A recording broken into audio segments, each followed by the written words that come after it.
merasa tersanjung. Itulah yang dirasakan oleh nenek yang bernama Inul. Beliau dibawa ke sebuah negeri yang sangat indah dan penduduknya yang ramah. Tetapi beliau tidak betah. Kira-kira kenapa ya? Teman-teman, ada yang tahu tidak? Jangan-jangan,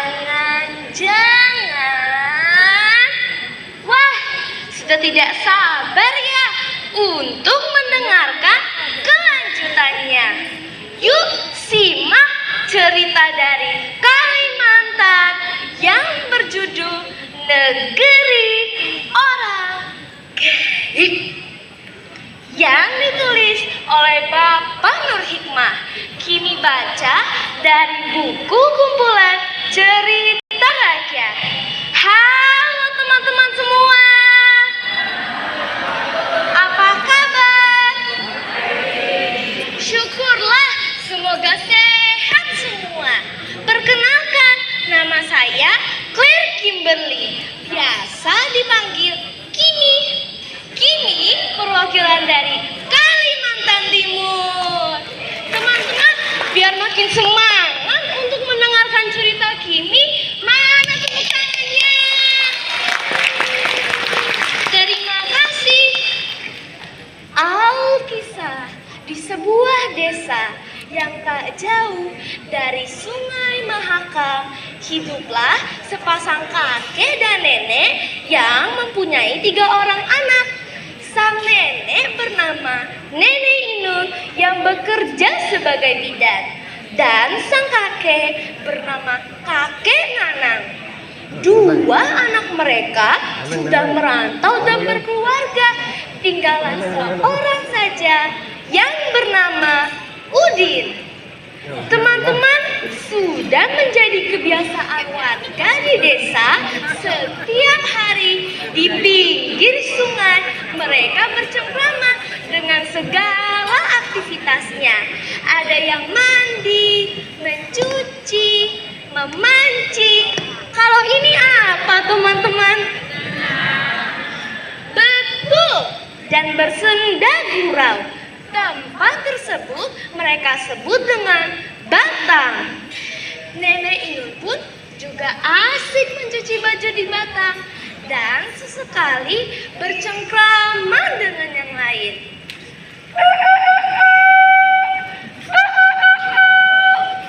Suatu pagi, seperti biasa, Nenek Inul mencuci bajunya di batang. Tapi teman-teman, di hari itu hujan turun dengan lebatnya, membuat Nenek Inul segera pulang dan terlupa akan cuciannya di batang. Hingga malam pun tiba. Kek, di mana aku menaruh cucianku tadi pagi? Tanya Nenek Inul. Teman-teman, sepertinya nenek baru ingat dengan cuciannya. Belum sempat Kakek Nanang menjawab, Nenek Inul setengah berteriak. Kek, aku ke batang dulu ya. Lupa, cucianku ketinggalan di batang. Iya, Dek, kalau sendirian hati-hati ya. Iya, Kek, jawab Nenek Inul sambil berlalu. Sesampainya di pinggir sungai, nenek melihat cuciannya masih tertinggal di batang. Nah, tuh kan masih ketinggalan. Memang orang tua suka lupa, gumam Nenek Inul kepada diri sendiri. Ketika hendak mengambil bakul yang berisi cucian, seorang lelaki yang tinggi besar yang tidak tahu datangnya dari mana menghampiri Nenek Inul dan berkata, "Permisi Nek, saya sedang mencari orang yang bisa membantu istri saya melahirkan." "Ah, kebetulan Nenek bisa bantu. Tinggalnya di mana?" tanya Nenek Inul.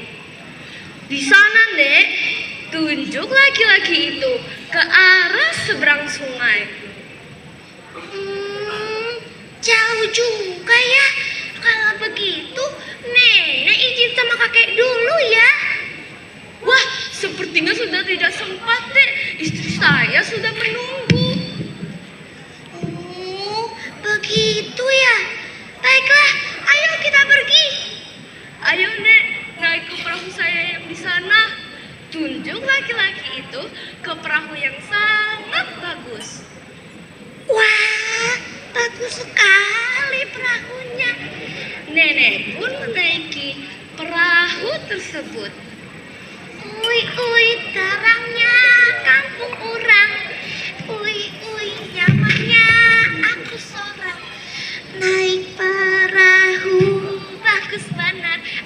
Hatiku senang. Naik perahu bagus benar.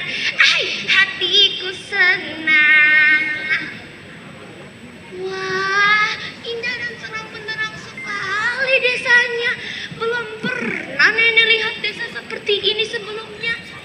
Nenek kagum, bercampur bingung, karena nenek belum pernah melihat desa seperti itu sebelumnya. Sampailah nenek di desa tersebut dan membantu proses kelahiran sang bayi. Oe. Teman-teman, akhirnya lahir seorang bayi laki-laki yang sangat tampan, membuat kedua orang tuanya sangat bahagia. Begitu juga dengan nenek Inun yang membantu proses kelahirannya. Teman-teman, tiba-tiba seorang perempuan yang berada di desa tersebut menghampiri nenek dan berkata, "Nek, terima kasih ya sudah membantu proses kelahirannya. Bagaimana kalau nenek tinggal di sini saja? Jadi jika ada yang mau melahirkan, tidak bingung mencari bidan." Oh, maaf ya, sepertinya nenek tidak bisa tinggal di sini. Nanti bagaimana kakek dan anak nenek? Kalau begitu, menginaplah semalam saja, Nek. Besok saya antar. Maaf, tidak bisa juga. Tadi kan nenek belum izin. Nenek khawatir kalau nenek akan dicari. Ya sudah, Nek. Sebelum nenek pergi, minumlah dulu kopi ini, Nek. Terima kasih ya. Nenek meminum kopi itu, walaupun rasanya pahit bagi nenek Inun. Teman-teman, laki-laki yang tadi meminta bantuan kepada nenek Inun untuk proses kelahiran anaknya datang lagi dengan membawa 2 kotak yang berisi beras dan kunyit. Nek, sebagai ungkapan terima kasih dari kami ada sedikit hadiah untuk nenek. Wah, terima kasih ya. Tapi sepertinya ini banyak sekali. Nenek ambil sedikit saja ya. Nenek pun mengambil sedikit beras dan kunyitnya. Teman-teman, kalau teman-teman menjadi nenek Inun, kalian akan mengambil banyak atau sedikit beras dan kunyitnya? Banyak atau sedikit, itu pilihan kalian ya teman-teman. Kini lanjutkan ya ceritanya. Nah, bisakah kita pulang sekarang? Nenek khawatir. Tadi kan nenek belum izin. Nenek merasa kalau ada yang sedang memanggil-manggil namanya. Ternyata teman-teman, di desa orang-orang sedang mencari nenek Inun sambil memukul-mukul panci dan membukukan tampak ke sungai. Nenek Inun! Nenek Inun! Nenek Inun! Nenek Inun! Di mana dia berada? Ibu! Ibu! Nenek Inun! Nenek Inun! Aduh! Nenek Inun! Di mana kau berada? Ternyata teman-teman, nenek Inun sudah hilang berhari-hari dan tidak ada yang tahu kemana perginya.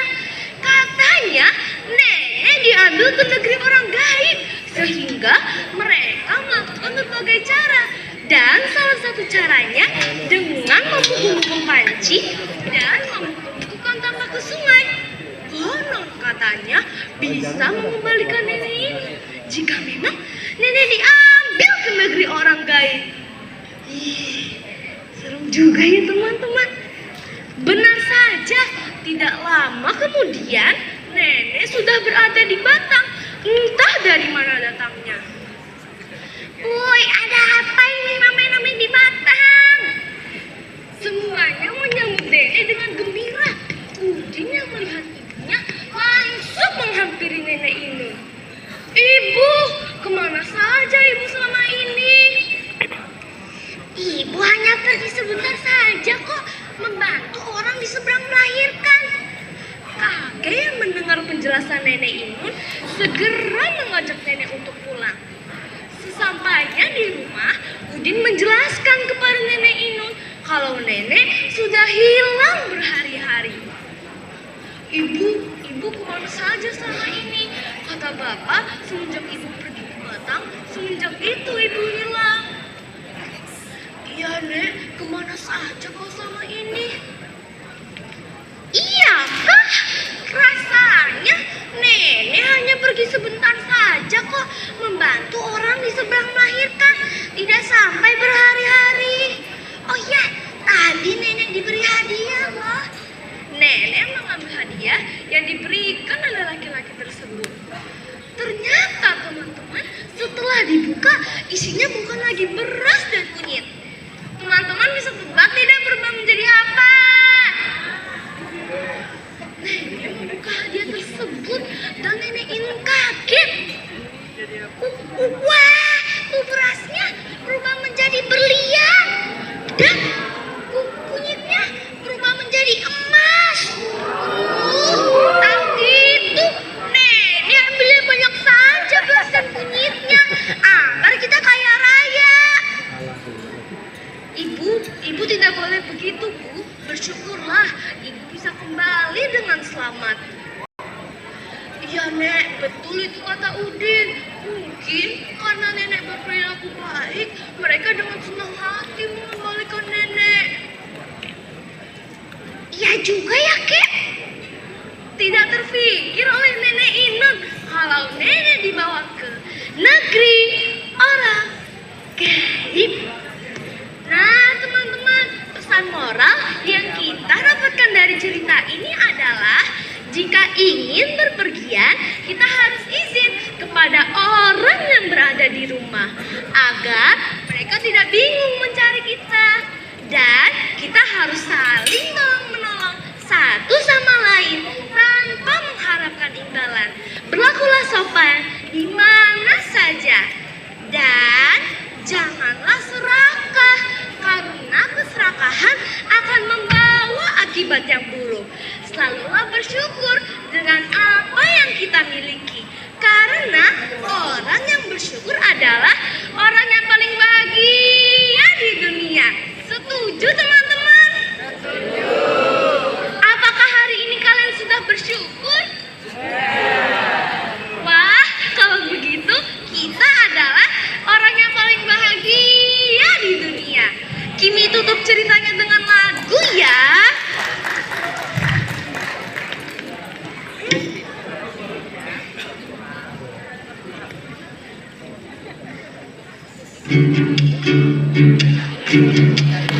Maafkan hanya kita sampai di sini Kimi bercerita. Jangan bosan untuk membaca, manfaatnya untuk kita semua.